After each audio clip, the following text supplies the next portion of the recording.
হ্যাঁ, এটা অপারেশনস ম্যানেজমেন্টের একটা চ্যাপ্টার, ফোরকাস্টিং শুরু করতেছি।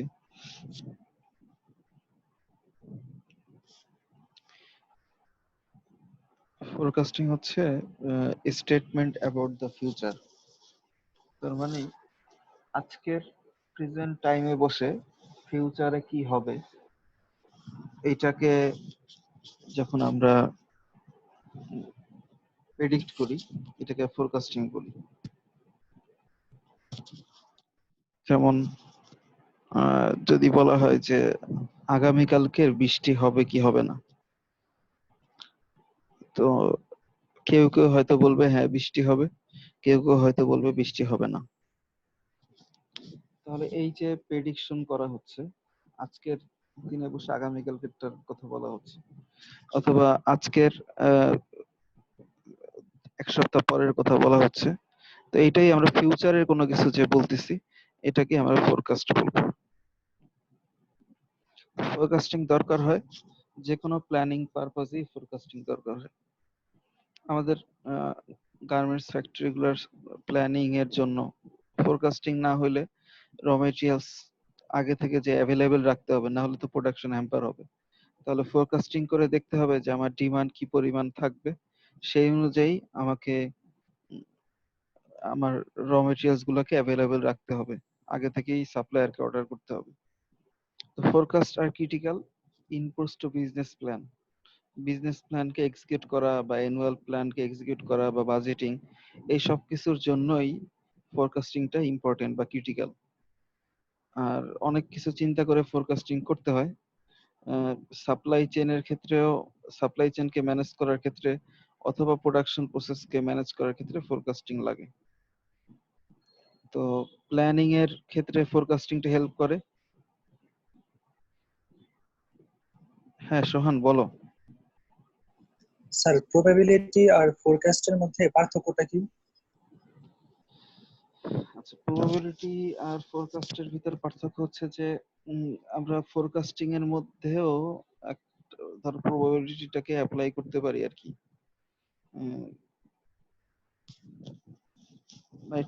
প্রবাবিলিটি তো একটা টাইপস অফ অকারেন্স আর কি, বা পার্সেন্টেজ অফ অকারেন্স ডিনোট করে আর কি। আর ফোরকাস্টিংটা হচ্ছে, এটা কোনো পার্সেন্টেজ আকারে না, ফিউচার কোনো ইভেন্টকে এটা কোয়ালিটেটিভ ভাবেও করতে পারে বা কোয়ান্টিটেটিভ ভাবেও করতে পারে। বাট প্রবাবিলিটিটা তো পুরোটাই কোয়ান্টিটেটিভ ভাবে এক্সপ্রেস করা হয় আর কি। মানে স্যার বলতে পারি যে ফোরকাস্ট করার জন্য আর কি প্রবাবিলিটি কাজে লাগে।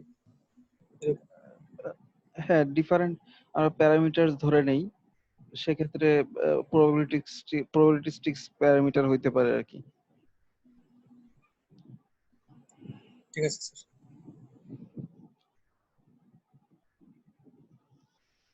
তাহলে ম্যানেজাররা যারা ডিসিশন মেক করে আর কি ফ্লোরের, তারা কোনো একটা সিস্টেমের প্ল্যান করার জন্য অথবা ওই প্ল্যানটা সিস্টেমের উপরে ইউজ করার জন্য বোথ কেসেই ফোরকাস্টিং দরকার হয় আর কি। তাহলে সামারি আকারে যদি বলি যে পাস্ট কোন একটা অবস্থায় বসে ফিউচারে কি হবে এটাকে আমরা প্রেডিক্ট করতেছি, এটাকে ফোরকাস্টিং বলা হবে। Forecast rarely perfect because of randomness. যদি আজকের সারাদিন বৃষ্টি হয়েছে, তো এটা দেখে মনে হইতে পারে যে আগামীকালকে বৃষ্টি হবে, এরপরও বৃষ্টি নাও হইতে পারে। মানে সমস্ত ওয়েদার ম্যাচ করার পরেও, যারা আবহাওয়াবিদ আছে তারা বলার পরেও, প্রেডিক্ট করার পরেও দেখা যাচ্ছে যে কালকে বৃষ্টি হচ্ছে না, এরকম হইতে পারে। কারণ র্যান্ডমনেস থাকে। তো এই র্যান্ডম নাম্বার জেনারেট করা বা র্যান্ডমনেস তৈরি হওয়া, এইটাই তো প্রবাবিলিস্টিক্স একটা ব্যাপার আর কি। তার মানে ফোরকাস্টিং করার সময় যে আগামীকালকের বৃষ্টি হবে কি হবে না, এইটা অনেকগুলা সাইন দেখে বা অনেক প্রিভিয়াস ডাটা দেখে আমরা প্রবাবিলিস্টিক্স ভাবে বলতেছি যে আগামীকালকের বৃষ্টি হবে বা আগামীকালকে বৃষ্টি হবে না। এটাকেই আমরা বলতেছি ফোরকাস্টিং। আচ্ছা, forecasting accuracy more accurate for group versus individual. যদি আমি একজনকে জিজ্ঞাসা করি যে কালকের বৃষ্টি হবে কি হবে না, তার দুইটা অ্যান্সার হইতে পারে, একটা ইয়েস হবে অথবা নো হবে। তাহলে ইয়েস বা নো তার মানে 50-50 চান্স। সে যে অ্যান্সারটা দিবে সেই অ্যান্সারটা ঠিক হওয়ার সম্ভাবনা 50%, অথবা উল্টাভাবে যদি বলি অ্যান্সারটা ভুল হওয়ার সম্ভাবনা 50%। এখন যদি মানুষের সংখ্যা বেড়ে যায়, মানে আমি তোমাদের ক্লাসের 31 জন আছে, 31 জনকে জিজ্ঞেস করলাম যে আগামীকালকে কি বৃষ্টি হবে, তাহলে 31 জনের মধ্যে যেহেতু 31 জন জাজমেন্ট করে একটা অ্যান্সার দিবে আর কি, জাজমেন্ট করে অ্যান্সার দেওয়ার ফলে দেখা যাবে যে ম্যাক্সিমাম মানুষ যেটা বলতিছে বা ম্যাক্সিমাম মানুষ যেটাকে প্রেডিক্ট করতেছে সেটাকেই ফলো করবে। তার মানে যখন নাম্বার অফ অকারেন্সের সংখ্যা বেড়ে যাচ্ছে বা নাম্বার অফ ইন্ডিভিজুয়ালের চাইতে যখন নাম্বার অফ পিপল বেড়ে যাচ্ছে, মানে বেশি যখন ডাটা হবে তখন অ্যাকুরেসি ভালো হবে। আর হচ্ছে forecasting accuracy decreases as time Horizon increases. মানে ধরো এখন থেকে আগামীকালকের আজকের ওয়েদারের মতো আগামীকালকের ওয়েদার হওয়ার সম্ভাবনা, তো আজকের ওয়েদার দেখে আগামীকালকের কথা বলাটা যদি বলা হয় তাহলে মোটামুটি ঠিক আছে আর কি। এখন আজকের ওয়েদার দেখে 7 দিন পরে কি হবে, পরবর্তী বৃহস্পতিবারে কি হবে, এইটা বলাটা কিন্তু ডিফিকাল্ট। তার মানে এইটাকে আমরা বলতেছি টাইম হরাইজন। টাইম হরাইজন যত বেড়ে যাবে তত ফিউচারের কথাকে বলাটা ডিফিকাল্ট হয়ে যাবে। ঠিক একইভাবে এখন থেকে 7 দিন পরে কি হবে এইটা বলা যত ডিফিকাল্ট, 1 মাস পরে কি হবে সেটা বলা আরো ডিফিকাল্ট। ওয়েদার ঠিক 1 মাস পরের পার্টিকুলার একটা ডেতে ওয়েদারটা কেমন হবে এটা বলা আরো ডিফিকাল্ট। তো গুড ফোরকাস্টিং এর ক্ষেত্রে কয়েকটা জিনিস খেয়াল রাখতে হবে, যে মেথডটা টাইমলি, মানে ক্যালকুলেশনে এত বেশি টাইম লাগতেছে যে টাইমলি আমি পাচ্ছি না প্ল্যানিং পারপাস, এরকম না হয়। মেথডটা রিলায়েবল হইতে হবে, অ্যাকুরেট হইতে হবে, কস্ট ইফেক্টিভ হইতে হবে।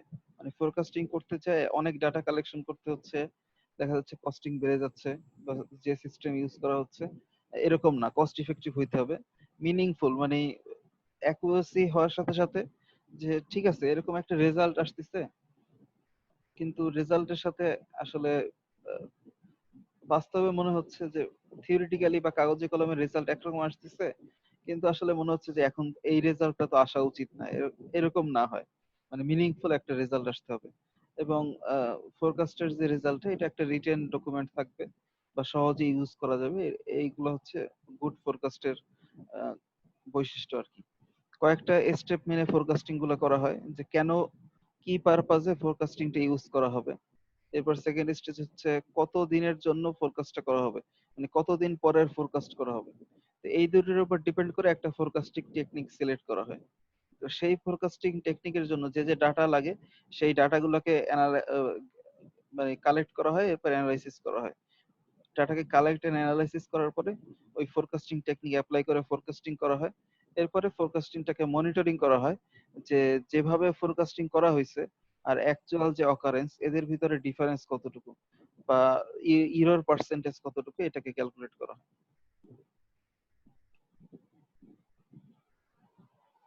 বেসিক তাহলে দুই ধরনের ফোরকাস্টিং মডেল আমরা বলি, একটাকে কোয়ালিটেটিভ মডেল বলি, আর হচ্ছে কোয়ান্টিটেটিভ মডেল বলি।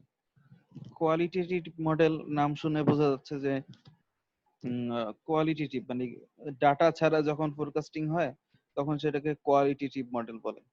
আর ডাটা নিয়ে যখন প্রিভিয়াস যখন ডাটা থাকে তখন যে ফোরকাস্টিং গুলো হয় সেটাকে আমরা কোয়ান্টিটেটিভ মডেল বলি। তো কোয়ালিটেটিভ মডেলের আরেকটা নাম হচ্ছে জাজমেন্টাল ফোরকাস্টিং, আর কোয়ান্টিটেটিভ মডেলের আরেকটা নাম হচ্ছে টাইম সিরিজ মডেল। টাইম সিরিজের অ্যাসোসিয়েটিভ অনেকগুলো মডেল আমরা এই চ্যাপ্টারের মধ্যে দেখবো আর কি।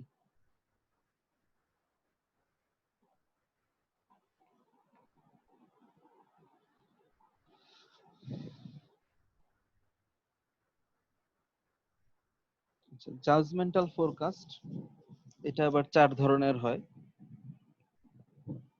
এই কোশ্চেনটা আসে মাঝে মাঝে টার্ম ফাইনালে, যে জাজমেন্টাল ফোরকাস্ট এক্সপ্লেইন করার কথা। তো জাজমেন্টাল ফোরকাস্টটা 4 ধরনের হয়।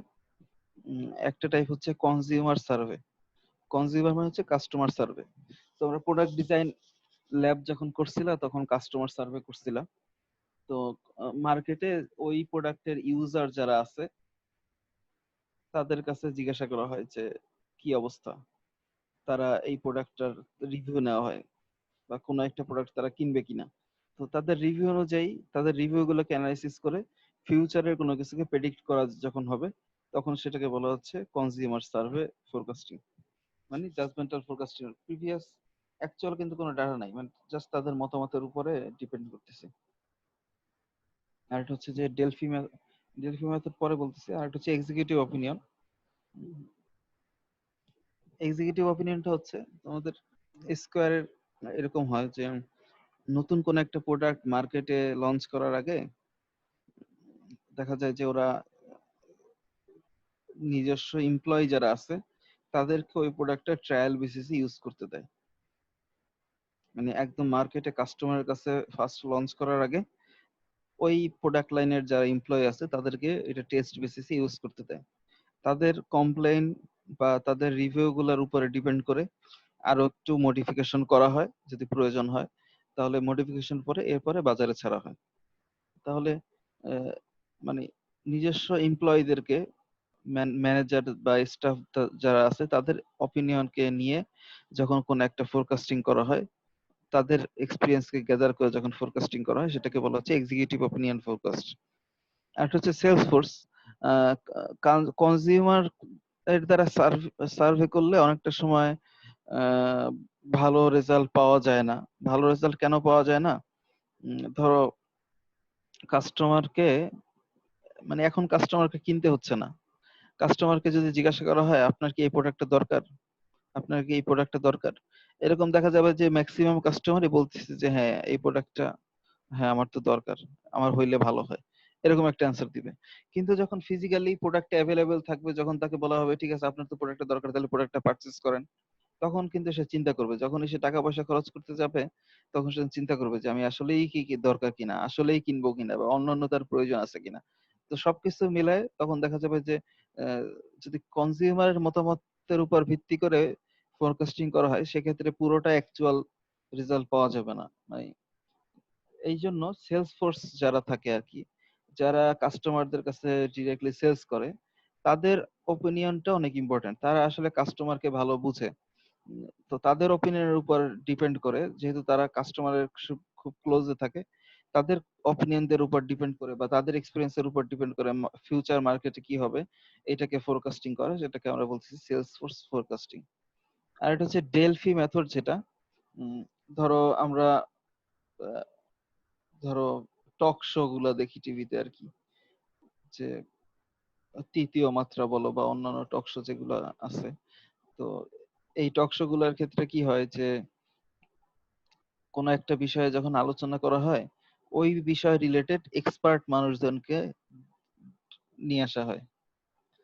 তো ডেলফি মেথডটা এরকম যে যে বিষয়ে ফোরকাস্টিং করা হবে সেই বিষয়ের অনেক এক্সপার্টদেরকে একসাথে নিয়ে আসা হয়।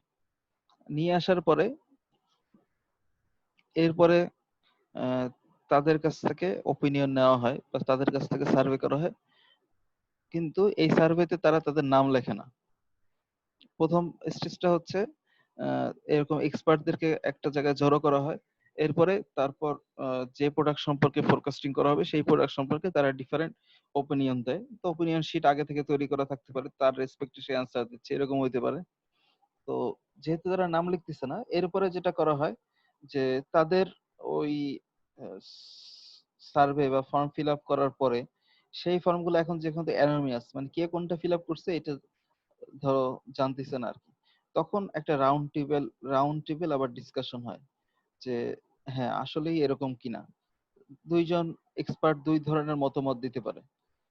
এখন কে কোনটা দিছে এটা যদি জানা থাকে তখন দেখা যায় যে একজন আরেকজনের উপর ইনফ্লুয়েন্সিয়াল হয়, বা একজন আরেকজনকে চিন্তা করতে পারে যে আমি এইটা বললাম আমারটা একসেপ্ট করা হবে না। তো এই ধরনের ইগোতে লাগতে পারে, এই কারণে অ্যানোনিমাস ভাবে নেওয়া হয়। এরপরে রাউন্ড টেবিলে বসার মাধ্যমে একটা সামারিতে আসা হয় আর কি, ফিউচারে কি হবে। তো এই ধরনের মেথডকে আমরা ডেলফি মেথড বলি আর কি। আচ্ছা, যখন প্রিভিয়াস ডাটা থাকবে তাহলে জাজমেন্টাল ফোরকাস্টিংটা বললাম। আর হচ্ছে প্রিভিয়াস যখন ডাটা থাকবে তখন আমরা সেটাকে বলি টাইম সিরিজ মডেল আর কি। তো প্রিভিয়াস ডাটা গুলা ডিফারেন্ট ডিফারেন্ট শেপের হইতে পারে বা ডিফারেন্ট প্যাটার্নের হইতে পারে। এই যে যে ডাটাটা দেখা যাচ্ছে এটা মোটামুটি দেখো কিছুটা জিগজ্যাগ, কিন্তু জিগজ্যাগ হওয়ার পরও মোটামুটি কিন্তু একটা স্ট্রেট লাইনের উপরে নিচে জিগজ্যাগ আর কি। যতটুকু উপরে যাচ্ছে বা যতটুকু নিচে যাচ্ছে ডেভিয়েশন যদি অ্যাভারেজ করা হয় তাহলে মোটামুটি একটা স্ট্রেট লাইন পাওয়া যাবে। তো এই ধরনের প্যাটার্নকে আমরা বলি হরাইজন্টাল প্যাটার্ন। এটা দেখেই মনে হচ্ছে যে এটা একটা ট্রেন্ড আছে, এটা কিন্তু হরাইজন্টাল না। আস্তে আস্তে যতই টাইম যাচ্ছে তত ডিমান্ড বাড়তিছে, তার মানে এটা ইনক্রিজিং। এটা জাস্ট অপোজিটও হইতে পারে, যত টাইম যাচ্ছে তত ডিমান্ড কমতেছে, এরকম যদি হয় তখন আমরা সেটা বলবো ডিক্রিজিং ট্রেন্ড। তো ট্রেন্ড মানে হচ্ছে ইনক্রিজিং বা ডিক্রিজিং যে কোনো নাই হোক, উপরে যাক বা নিচে যাক, তার মানে এটাকে ট্রেন্ড আছে। এইটা এক ধরনের ধরো প্যাটার্ন। এই প্যাটার্নটাকে সিজনাল প্যাটার্ন বলে। আমাদের দেশে ধরো একটা আছে সিজনাল প্যাটার্ন আর একটা হচ্ছে সাইক্লিক প্যাটার্ন আর কি। উম, অনেকভাবে যদি বলি, একটা ধরো আমাদের কাপড় চোপড়ের কথা যদি বলি, ধরো ডিফারেন্ট ফেস্টিভ্যাল গুলোর আগে কাপড় চোপড়ের সেল বেড়ে যায়। যেমন দেখো এখানে একটা এক্সাম্পল হিসেবে বলছে অগস্ট আর সেপ্টেম্বরের মাঝখানে সেলটা বেড়ে যাচ্ছে সাপোজ, কারণ এই সময় ইয়ারলি ফেস্টিভ্যাল গুলো এখানে থাকে। আবার ধরো কোন একটা সময় পার্টিকুলার কোন একটা মাসে বা কোন একটা সময় সেলস কমে যাচ্ছে। তাহলে এই যে সিজনাল যে ব্যাপারগুলা বা একটা নির্দিষ্ট টাইমে যখন কোনো কিছু হয়, তো এটা এই ধরনের ফোরকাস্টিং কে বলা হয় সিজনাল ফোরকাস্টিং। আর এটা হচ্ছে যে উম, দেখো সাইক্লিক্যাল ফোরকাস্টিং মানে এক একটা সাইকেল ফলো করে। যেমন ধরো প্রোডাক্ট প্রোডাক্ট লাইফ সাইকেলের কথা বলা হয়েছে, তো একইভাবে টাইমের ক্ষেত্রেও একটা সাইকেল ফলো করে। যে প্রথমে একটা ডেভেলপমেন্ট স্টেজ থাকে, এরপরে ম্যাক্সিমাম থাকে, এরপর আস্তে আস্তে কমতে থাকে। তাহলে এই যে একটা স্টেজটা, তো এইটা একটা রাউন্ড বা সাইন কার্ভের মতো এক একটা প্যাটার্ন শো করে। সেটা 2-3 মাসের জন্য হইতে পারে বা 3-4 মাসের জন্য হইতে পারে। 3-4 মাসের পরে আবার একটা প্যাটার্ন, ওই সেম প্যাটার্নটাকে আবার ফলো করতেছে। আবার 3-4 মাস পরে আবার ওই সেম প্যাটার্নটাই ফলো করতেছে। এরকম যখন হয় তখন সেটাকে আমরা বলি সাইক্লিক্যাল প্যাটার্ন। আরেকটা হতে পারে সেটা হচ্ছে র্যান্ডম, মানে কোনো প্যাটার্ন নাই আর কি, কোনো প্যাটার্নকে আইডেন্টিফাই করা যাচ্ছে না, না হরিজন্টাল, না ইনক্রিজিং, না ডিক্রিজিং, মানে একদম পুরো র্যান্ডম ভাবে হচ্ছে। ইরেগুলার ভেরিয়েশন, এই যে দেখো একদম উপরের যে ফিগারটা, এটা হচ্ছে যে ইনক্রিজিং ট্রেন্ড, কিন্তু ইনক্রিজিং এর মধ্যে আবার একটা হচ্ছে যে র্যান্ডম ভাবে ইরেগুলার ভাবে অনেক বেশি বেড়ে গেছে, ইরেগুলার ভেরিয়েশন। এরপরে সেকেন্ড যে ফিগারটা সাইক্লিক্যাল, মানে একটা নির্দিষ্ট টাইম পর্যন্ত একটা সাইকেল বারবার রিপিট হয়। সিজনাল ভেরিয়েশন হচ্ছে যে কোন একটা নির্দিষ্ট সময় পরে যে একই ধরনের ট্রেন্ড যখন শো করে তখন সেটাকে আমরা বলি সিজনাল ভেরিয়েশন। যখন আমাদের ডাটা থাকবে তখন আমরা ডিফারেন্ট মেথড যেগুলো ইউজ করি ফোরকাস্টিং এর ক্ষেত্রে। উম, তো প্রথম মেথডটাকে আমরা বলবো নেইভ মেথড। নেইভ মেথড হচ্ছে স্যার ঈদের দিনে প্রোডাক্ট বেশি বিক্রি হওয়া, এটা তো সিজনাল সাইক্লিক দুইটাই হওয়ার কথা না? মানে দুইটা মানে কন্ডিশনে দেখা যাচ্ছে যে ফিল আপ করছে। ধরো মোবাইলের কথা যদি বলি, মোবাইল কিন্তু ধরো একটা প্রত্যেকটা মোবাইল একটা নির্দিষ্ট মানে একটা নির্দিষ্ট সময় পর পর একটা ধরো আসে, নতুন নতুন মডেল আসে। মানে প্রত্যেকটা ব্র্যান্ডেই ধরো আজকের একটা নতুন প্রোডাক্ট লঞ্চ হলো, তো আবার 5 দিন পরেই একটা আরেকটা প্রোডাক্ট লঞ্চ হলো, তারও 5 দিন পর আরেকটা প্রোডাক্ট লঞ্চ হলো। তাহলে কিন্তু কাস্টমার 3টা প্রোডাক্টের দিকে ভাগ হয়ে যাবে। কিন্তু যদি একটা নির্দিষ্ট টাইম পরে যে আরেকটা নতুন প্রোডাক্ট মার্কেটে আসে, তখন কিন্তু ওই যে নতুন যেটা আসছিল সেইটা কিন্তু অনেক মানুষ পারচেস করবে বা মানুষের একটা ফ্যাসিনেশন থাকবে। তার মানে যেটা বলতেছি, এই যে মোবাইল ফোনের ক্ষেত্রে যেটা হচ্ছে এটা কিন্তু সাইক্লিক্যাল, মানে প্রত্যেকটা ফোনের ক্ষেত্রেই বা প্রত্যেকটা নতুন মডেলের ক্ষেত্রেই একটা নির্দিষ্ট সাইকেল ফলো করে। কিন্তু ধরো ফেস্টিভ্যাল গুলা কিন্তু সাইক্লিক্যাল না। সাইক্লিক্যাল না বলতে যদি এরকম বলি যে মানুষ কত আগে শপিং করবে, মানে একটা তো এভারেজ হরাইজন্টাল ভাবে সে শপিং করতেছে, সারা বছরই তার প্রয়োজন অনুযায়ী শপিং করতেছে। আর ঈদের সময় দেখা যাচ্ছে যে বা পূজার সময় দেখা যাচ্ছে অনেক বেশি পরিমাণ সেল হচ্ছে বা অনেক বেশি পরিমাণ মানুষ কিনতেছে, বা আহ, যেটা ধরো হরাইজন্টাল যেটা ডিমান্ড হওয়ার কথা ছিল, হঠাৎ করে মানুষের ক্যাপাসিটি না থাকার পরেও ওই নির্দিষ্ট সময়ে বা নির্দিষ্ট সিজনের সময় সে পারচেস করতেছে। এর জাস্ট এই অকেশন গুলা বা ফেস্টিভ্যাল গুলার পরেই আবার দেখা যাচ্ছে ডাউনওয়ার্ড স্লোপ হচ্ছে। আচ্ছা, সিজনাল হবে তাহলে। হ্যাঁ, সিজনাল হবে। নেইভ যে মেথডটা একদম ইজি আর কি, এটা ওই ল্যাঙ্গুয়েজের কারণেই আই এর উপরে দুইটা ফোঁটা আর কি, অন্য ভাষা থেকে এই ওয়ার্ডটা আসছে। নেইভ মেথডটা খুব ইজি। ইজি বলতে দেখো যে অনেক বেশি ডাটা লাগে না আর কি, খুব অল্প ডাটা দিয়ে এই ফোরকাস্টিংটা করা যায়। মানে জাস্ট আগের দুইটা পিরিয়ডের ডাটা যদি জানো, আগের আহ, হ্যাঁ সৌরভ বলো।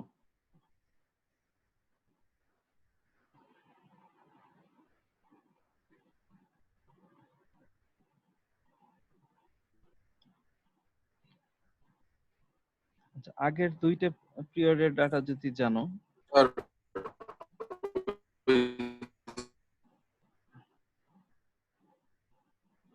যে আপনি যে মোবাইলের উদাহরণটা দিলেন, হ্যাঁ বলো।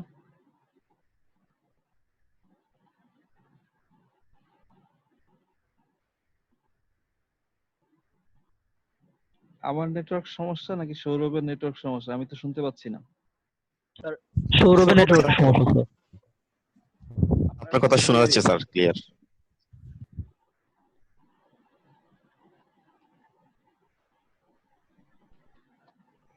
ও বের হয়ে গেছে স্যার, নেটওয়ার্কের সমস্যা। আচ্ছা, আচ্ছা ফিরে আসুক, আবার কোশ্চেন শোনা যাবে। তো উম, এখানে দেখো যে জাস্ট একটা এক্সাম্পল হিসেবে, যে কোনো একটা ফ্যাক্টরিতে ডাইং প্রতিদিন কি পরিমাণ ডাইং হচ্ছে, ডে ওয়ান, ধরো আজকের অক্টোবর মাসের 1 তারিখ, তাহলে 1 তারিখে কি পরিমাণ ডাইং হয়েছে, 2 তারিখ কি পরিমাণ ডাইং হয়েছে, 3 তারিখ কি পরিমাণ ডাইং হয়েছে, এই ইনফরমেশন গুলো দেওয়া আছে। এরকম যদি থাকে তাহলে আমরা এই মেথডটা, নেইভ মেথডটা কিভাবে ইউজ করব। দেখো, উম, কাগজ কলম সাথে থাকলে ভালো আর কি। একটা হচ্ছে যে দেখো, প্রথম দিনের এই যে ডিমান্ড, যেটা অ্যাকচুয়াল, মানে ডিমান্ড মানে হচ্ছে অ্যাকচুয়াল ডিমান্ড, মানে অ্যাকচুয়াল অকারেন্স, মানে যেটা হইছে।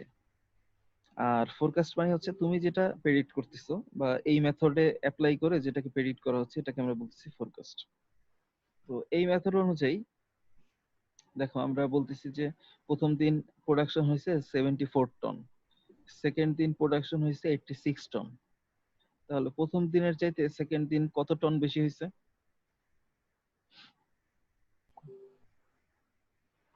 প্রথম দিন 12 টন।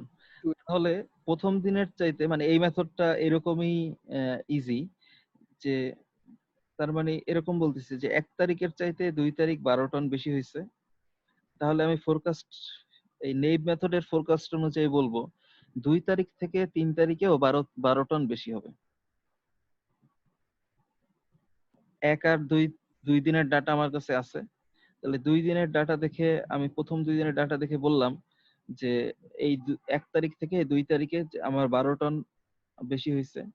তাহলে ফোরকাস্ট অনুযায়ী বলবো যে 2 তারিখ থেকে 3 তারিখেও আমার সেম পরিমাণ বেশি হবে, তাহলে 12 টন বেশি হবে। তাহলে 2 তারিখে যেহেতু 86 টন ছিল, 86-র সাথে 12 অ্যাড করলে কত হবে? 98। তাহলে আমি বললাম যে তৃতীয় তারিখে বা 3 তারিখে আমার ফোরকাস্টিংটা হবে, মানে 3 তারিখে প্রোডাকশন হবে 98, এটা আমি ফোরকাস্ট করলাম। কিন্তু দেখো অ্যাকচুয়াল কেস কিন্তু ডিফারেন্ট। অ্যাকচুয়াল কেসে দেখা যাচ্ছে যে 98 প্রোডাকশন না হয়ে প্রোডাকশন হচ্ছে 88 টন।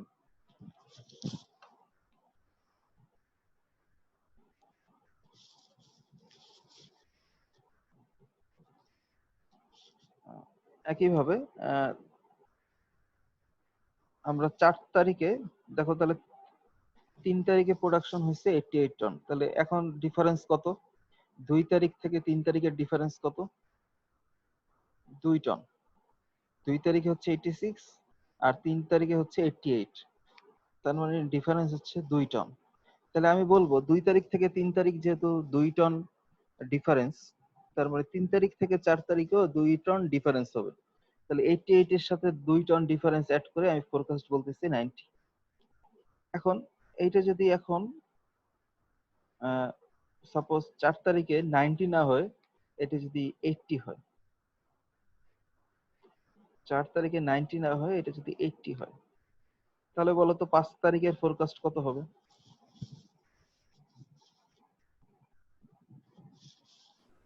80 স্যার। 72। 72 হবে। দেখো 88 থেকে 3 তারিখ থেকে 4 তারিখ 8 কমে গেছে, তাহলে আমি বলবো 4 তারিখ থেকে 5 তারিখ 8 কমে যাবে, তাহলে 80 থেকে 8 কমে গেলে হবে 72।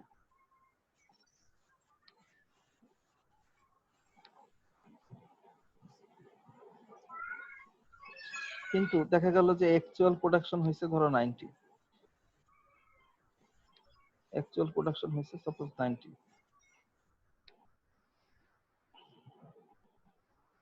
তাহলে 6 তারিখের ফোরকাস্ট কি হবে? 100। 100। তার মানে এই মেথডটা দেখো যে মানে খুব বেশি জটিল না, জাস্ট আগের দিনের যে ডিফারেন্স, আগের 2 দিনের ডাটা নিব, সেটার ডিফারেন্সটা দেখবো বা চেঞ্জটা দেখবো, সেই যে চেঞ্জটা আমরা পরের দিনের উপরে অ্যাপ্লাই করে দিব। তো এটাকে আমরা বলতেছি নেইভ মেথড। তার মানে ফোরকাস্টিং এর একটা ডেফিনেশনের মধ্যে ছিল যে স্যার, 6 নম্বর দিনে হ্যাঁ 6 নম্বর দিনে স্যার 80 থেকে 90 হয়েছে, মানে 10 বাড়ছে। হ্যাঁ তার মানে আমাদের ফোরকাস্টিংটা কি 72 প্লাস 10 হবে নাকি 90 প্লাস 10 হবে? না 90 প্লাস 10 হবে, ফোরকাস্টিং এর সাথে না, একদম অ্যাকচুয়াল যে ভ্যালু সেটার সাথে অ্যাড হবে প্রত্যেকবার। তাহলে 80 আর 90 এর মধ্যে ডিফারেন্স হচ্ছে 10, তাহলে 90 এর সাথে আমি 10 অ্যাড করে বলবো হ্যাঁ 100।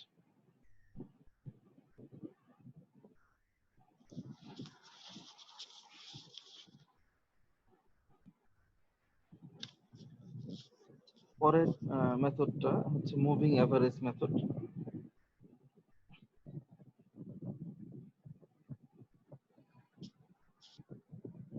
এটাকে আমরা সিম্পল মুভিং এভারেজ বলি। উম, দুইটা মুভিং এভারেজ, তো একটাকে সিম্পল মুভিং এভারেজ, একটাকে ওয়েটেড মুভিং এভারেজ বলে। আহ, আগেরটার যে সমস্যা নেইভ মেথডে, যে জাস্ট একটা ডাটা নেওয়া হচ্ছে, তো আমরা বলছিলাম যে একটা ডাটা নিলে অ্যাকুরেসি কম থাকবে আর কি, যত ডাটা বেশি হবে তত অ্যাকুরেসি ভালো হবে। তো এই কারণে আমরা যদি অ্যাভারেজ করে করি তাহলে অ্যাকুরেসি ভালো এক্সপেক্ট করা উচিত আর কি।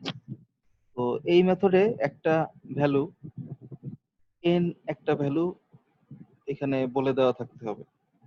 এই ফোরকাস্ট করার জন্য এন একটা ভ্যালু লাগবে, এন মানে হচ্ছে নাম্বার অফ পিরিয়ড, মানে কত পিরিয়ডের আমরা এভারেজ করব, কত দিনের ডাটার এভারেজ করব, কত উইকের ডাটার এভারেজ করব, এই ইনফরমেশনটা লাগবে। তাহলে সাপোজ এখানে বলা আছে যে n equal to 4, জাস্ট একটা এক্সাম্পল হিসেবে যদি বলি, n equal to 3 হইতে পারে, 2 হইতে পারে, 5 হইতে পারে, যাই হোক, এখানে জাস্ট ক্যালকুলেশন বোঝানোর জন্য বলতেছি n equal to 4। n equal to 4 মানে আমি 4টা পিরিয়ডের এভারেজ নিয়ে তার পরবর্তী পিরিয়ডের ফোরকাস্টটা বের করব। মানে যদি উল্টা ভাবে বলি, আমি যে পিরিয়ডের ফোরকাস্ট বের করতে চাই তার আগের 4টা পিরিয়ডের অ্যাকচুয়াল ভ্যালুর এভারেজ নিব, মানে অ্যাকচুয়াল ডিমান্ডের এভারেজ নিব। তাহলে আমি যেহেতু 4টা পিরিয়ডের এভারেজ নেই, তাহলে 1 থেকে 4 এর ক্ষেত্রে তো আমি ফোরকাস্টটা বের করতে পারবো না, কারণ তো 4টা পিরিয়ড নাই। তাহলে পঞ্চম পিরিয়ড থেকে প্রথম ফোরকাস্টিংটা আমরা করতে পারবো এই মেথডে। তাহলে কিভাবে করতে পারবো? এই যে পঞ্চম পিরিয়ডের ফোরকাস্ট কি হবে, আগের 4টা পিরিয়ডের এভারেজ 60, 100, 90, 74, 4টা যোগ করে 4 দিয়ে ভাগ করব, ভাগ করলে দেখবে 81 আসছে।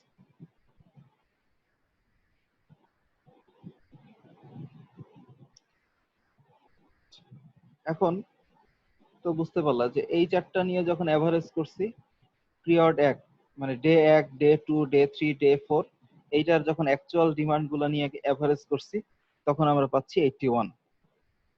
এখন তাহলে ষষ্ঠ পিরিয়ডের ফোরকাস্ট কি হবে? এই যে ষষ্ঠ পিরিয়ডের যে এই ফোরকাস্ট, এইটা কিভাবে পাবো? তাহলে ষষ্ঠ পিরিয়ডের ফোরকাস্ট বের করতে যাচ্ছি, তাহলে তার আগের 4টা পিরিয়ডের অ্যাকচুয়াল ভ্যালুর এভারেজ করব। তাহলে আগের 4টা ভ্যালু কোনটা? এই যে 80, 60, 100, 90। তাহলে 90, 100, 60, 80 এই 4টাকে এভারেজ করে, মানে 4 যোগ করে 4 দিয়ে ভাগ করলে 82.5 পাবো। সপ্তম পিরিয়ডেরটা কি করব? যখন সপ্তম পিরিয়ডেরটা করব, তখন এই 6th পিরিয়ড নিব, 5th পিরিয়ড নিব, 4th পিরিয়ড নিব, 3rd পিরিয়ড নিব। এই 4টে পিরিয়ড নিয়ে 4টে পিরিয়ডের অ্যাকচুয়াল ভ্যালুকে নিয়ে 4 দিয়ে ভাগ করে 82.5 পাওয়া যাবে। তার মানে দেখো, পঞ্চম পিরিয়ডের ফোরকাস্টটা ছিল 1, 2, 3, 4। ষষ্ঠ পিরিয়ডের ফোরকাস্টটা ছিল 2, 3, 4, 5। সপ্তম পিরিয়ডের ফোরকাস্ট ছিল 3, 4, 5, 6। তার মানে দেখো এটা রোলিং বেসড, মানে মুভ করতেছে। যেহেতু এটা মুভ করতেছে, কোন ডাটাগুলো নিব সেই ডাটাগুলো যেহেতু মুভ করতেছে এভারেজ, এই জন্য এটাকে আমরা বলতেছি মুভিং এভারেজ। আচ্ছা, আহ,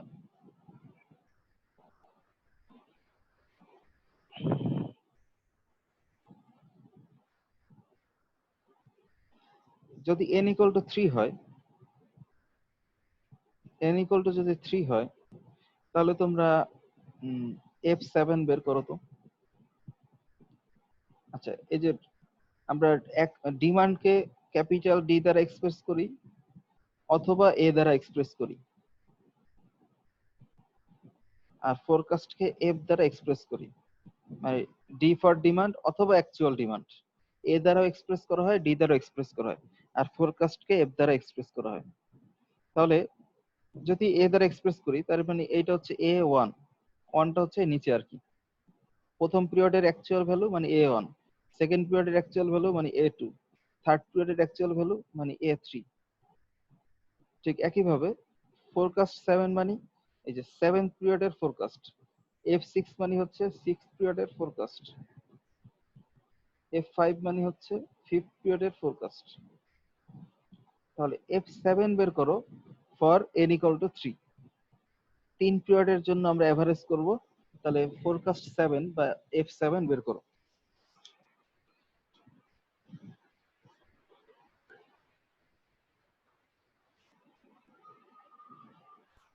আশি স্যার। 60, 80 আর 90 না?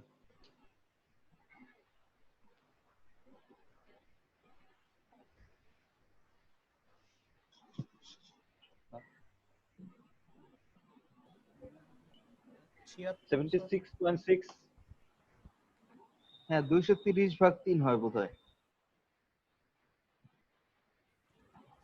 জি স্যার। 240 হলে তো 80 হইতো, তাহলে 230/3 মানে 76.67 হবে হয়তো। 76.67 জি স্যার। F5 বের করা যাবে?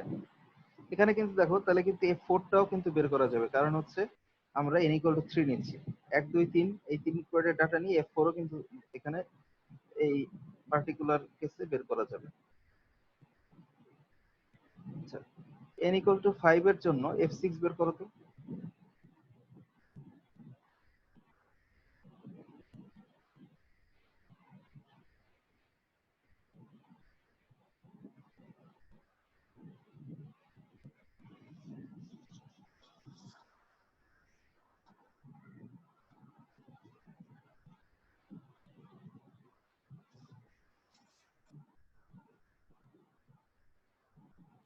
Eighty point eight. 80.8 স্যার। তাহলে যেহেতু পারা যাচ্ছে, তার মানে মেথডটা তো বুঝতে পারছো আর কি। পরের যে মেথডটা, এটাকে আমরা বলি ওয়েটেড মুভিং এভারেজ মেথড। আজকে এই মেথডটা বলে শেষ করে দিব আর কি। ওয়েটেড মুভিং এভারেজের এই ফর্মুলাটা একটু সবাই খাতায় লেখো আর কি।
আচ্ছা, এখানে দেখো ওই একইভাবে n হচ্ছে নাম্বার অফ পিরিয়ড। আমরা সিম্পল সিম্পল মুভিং এভারেজের সুবিধা তো বুঝতে পারছো, যে সুবিধা হচ্ছে যে উম, আগে নেইভ মেথডে একটা ডাটা নেওয়া হয়তো, এখন যেহেতু বেশি ডাটা নেওয়া হবে অ্যাকুরেসি ভালো থাকবে।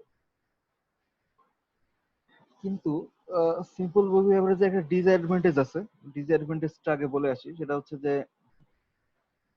দেখো আমি যদি এই পিরিয়ড গুলোকে মান্থ বলি, যে প্রথম মাসে এত হয়েছে, দ্বিতীয় মাসে এত হয়েছে, তৃতীয় মাসে এত হয়েছে, চতুর্থ মাসে এরকম হয়েছে। ধর n এর মান যদি 3 হয়, তাহলে দেখো 74 হয়েছে, 90 হয়েছে, 100 হয়েছে। তাহলে 3 পিরিয়ডে মোটামুটি ইনক্রিজ করতেছে এবং 100 হয়েছে। তাহলে আমি চতুর্থ পিরিয়ডে কি এক্সপেক্ট করব? চতুর্থ পিরিয়ডটা কি 74 এর মতো হবে নাকি 100 এর আশেপাশে হবে? 100-র আশেপাশে হবে। আমি যখন সিম্পল মুভিং এভারেজ করতেছি, তখন কিন্তু 74টা ওই এভারেজটাকে কিন্তু 100-র উপরে না নিয়ে বা 100-র আশেপাশে না নিয়ে এভারেজটা কিন্তু কমায় ফেলবে।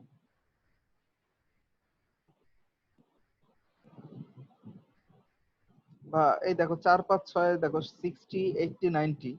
তাহলে 60, 80, 90 এরপরে একটা ভ্যালু হয়তো 90 এর আশেপাশে কিছু একটা হবে, বা 90 এর চেয়ে বেশি একটা হওয়া উচিত, মানে আমরা যেটা মিনিংফুল ভাবে চিন্তা করলে যদি হয়।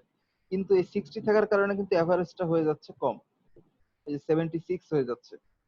দেখো ফিফথ পিরিয়ডেও তো এর চেয়ে বেশি ছিল, 76 এর চেয়ে বেশি 80 ছিল, সিক্স পিরিয়ডে 90। এভারেজ করার ফলে ওই আগের প্রিভিয়াস ডাটাটাকে নিয়ে নেওয়ার ফলে ওইটার ইফেক্টটা যেহেতু ফোরকাস্টিং এর উপর পড়তেছে সমানভাবে, এই কারণে এটার অ্যাকুরেসি কমে যাচ্ছে।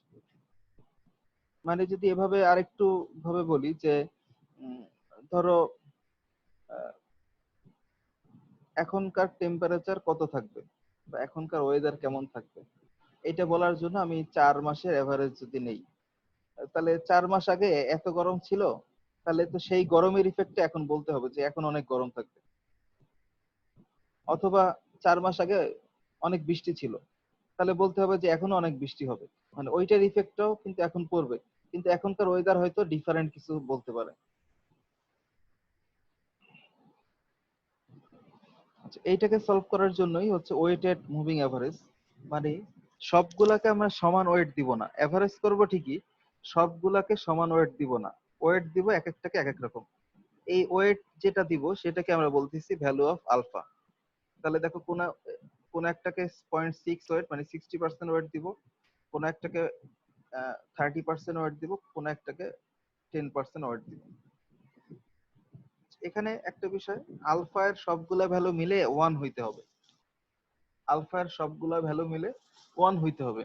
যদি কোনো কারণে কোশ্চেনে এরকম থাকে যে আলফা এর যে কয়টা ভ্যালু দেওয়া আছে সেগুলো মিলে 1 হয় নাই, যদি কোনো কারণে এরকম হয় যে আলফা এর যে কয়টা ভ্যালু দেওয়া আছে সেগুলো মিলে 1 হয় নাই, তাহলে সাপোজ ধরো এই তিনটা মিলে 0.9 যদি হইতো, তাহলে আমরা এখানে 4 লিখে বলতাম যে সেই বাকিটুকু এখানে লিখতাম আর কি। অথবা যদি 0.95 হইতো, তাহলে আমরা এটা লিখতাম 0.05।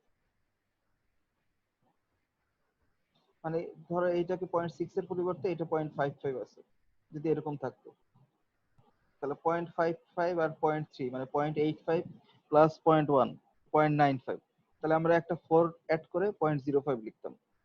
তার মানে চারটা আলফা মিলে 100 হচ্ছে, মানে 100% হচ্ছে। তার মানে আলফা এর ভ্যালু কি হবে, টোটাল মিলে 1 হবে বা 100% হবে, যেহেতু একটা ওয়েট পার্সেন্টেজ।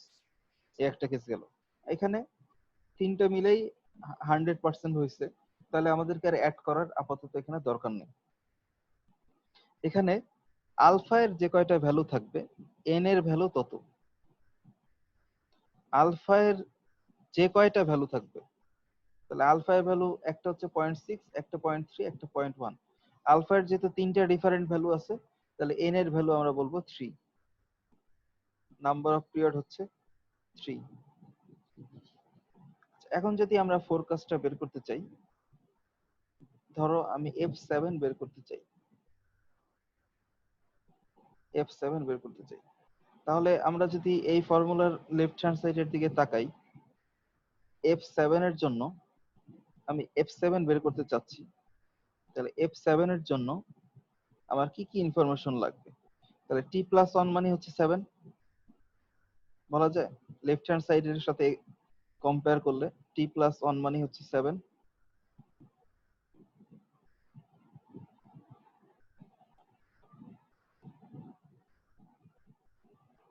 তাহলে টি হচ্ছে 6।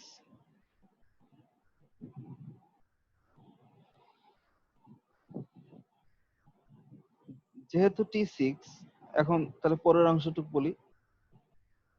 উপরে হচ্ছে 6, তাহলে নিচে i ইকুয়াল টু কি হবে? টি মাইনাস n প্লাস 1।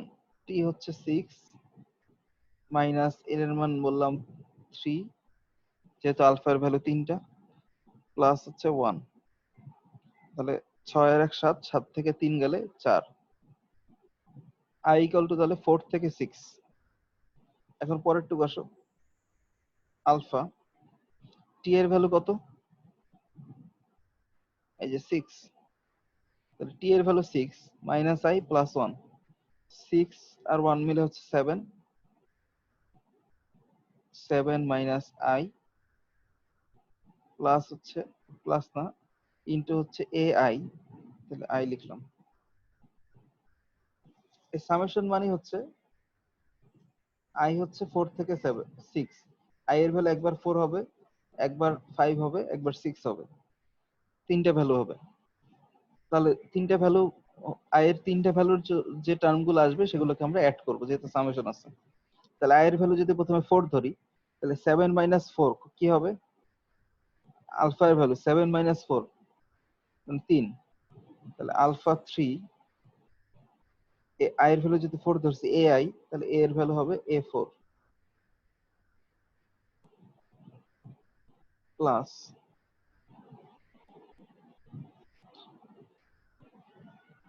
এরপরে বলতেছি i এর ভ্যালু 5, তাহলে 7 মাইনাস 5, তাহলে আলফা 2 a 5 প্লাস 7 মাইনাস 6, 7 থেকে 6 গেলে 1, আলফা 1 a 6। তাহলে এখন আমি ভ্যালুগুলো বসাই দিব। আলফা 3 এর ভ্যালু হচ্ছে 0.1, এরপরে a4 এর ভ্যালু বসাবো।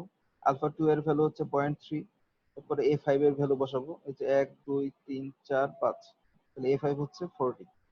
এরপরে আলফা 1 এর ভ্যালু 0.6, a6 এর ভ্যালু বসাবো। তো a6 এখানে তো আলটিমেটলি দেওয়া নাই, মানে দেওয়া থাকলে বের করা যাবে, না দেওয়া থাকলে তো আর বের করা যাবে না। জাস্ট যেহেতু f7 এখানে লিখেই ফেলছি, সাপোজ ধরো এইটার ভ্যালু হচ্ছে 45, জাস্ট একটা এক্সাম্পল হিসেবে ধরে নিচ্ছি এটা 45 ক্যালকুলেশনের সুবিধার্থে। তাহলে তো f7 বের করা যাবে। তোমরা একটু f5 টা নিজেরা বের করো তো, f5 এর ইকুয়েশনটা তোমরা নিজেরা বের করো তো।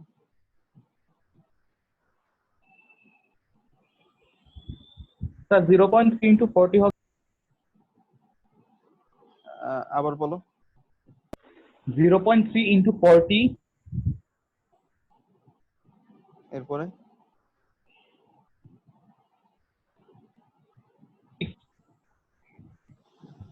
শোনা যাচ্ছে না তোমাকে।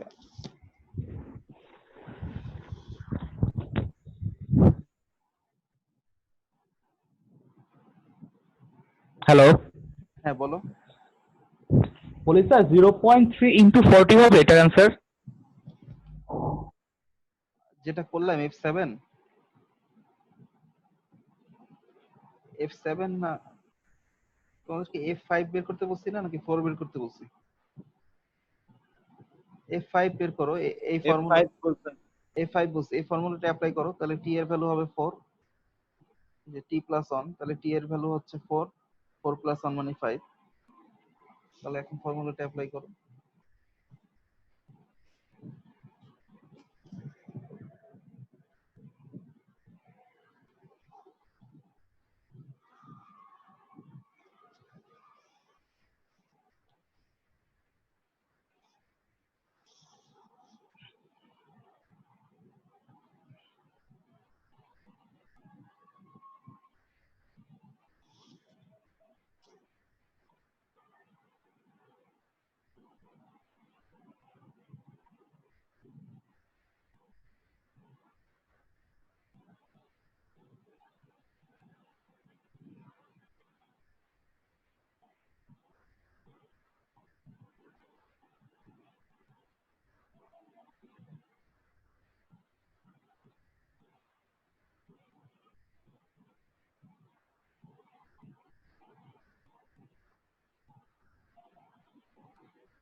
হয়েছে কারো হয়েছে? তো F5 এর জন্য আমরা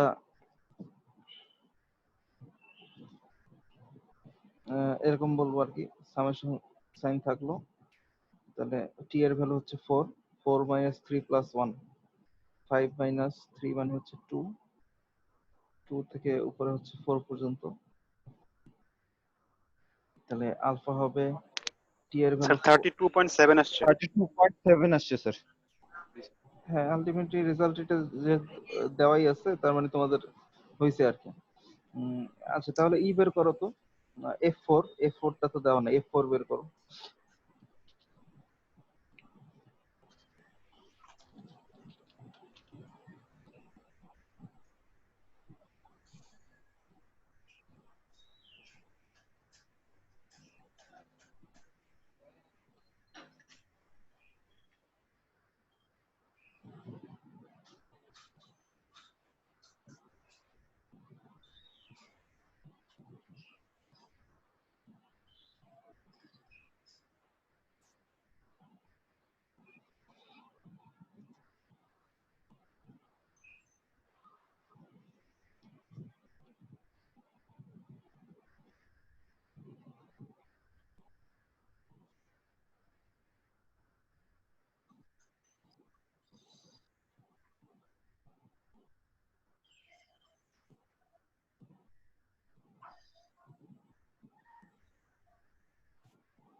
তাহলে F4 হবে alpha 3 A1, alpha 2 A2, alpha 1 A3। 47.2। 47.2।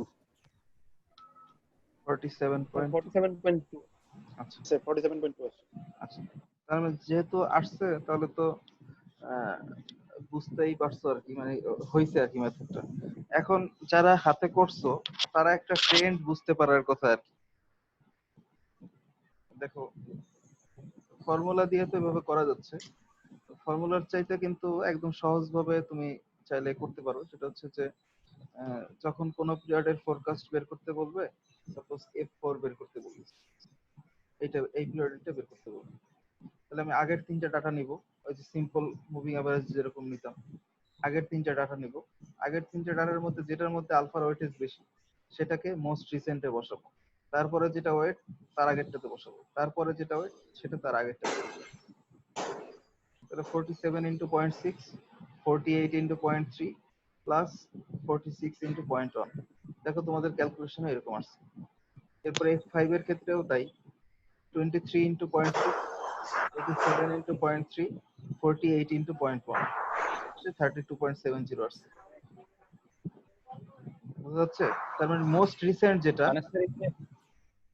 Recent যেটা সেটাকে আমরা বেশি ওয়েট দিয়ে মাল্টিপ্লাই করব। তার মানে গতকালকের যেরকম হয়েছে আজকের সেরকম হওয়ার প্রবাবিলিটিকে আমরা বেশি ধরে নিচ্ছি। মানে আহ, এই পার্সেন্টেজ যদি ঠিক থাকে 60%, 30%, 10%, তাহলে বলবো যে আজকের ওয়েদার গতকালকের ওয়েদারের 60% ফলো করবে, তার আগের দিনের ওয়েদারের 30% ফলো করবে, তার আগের দিনের ওয়েদারের 10% ফলো করবে। হ্যাঁ, এখন বলো।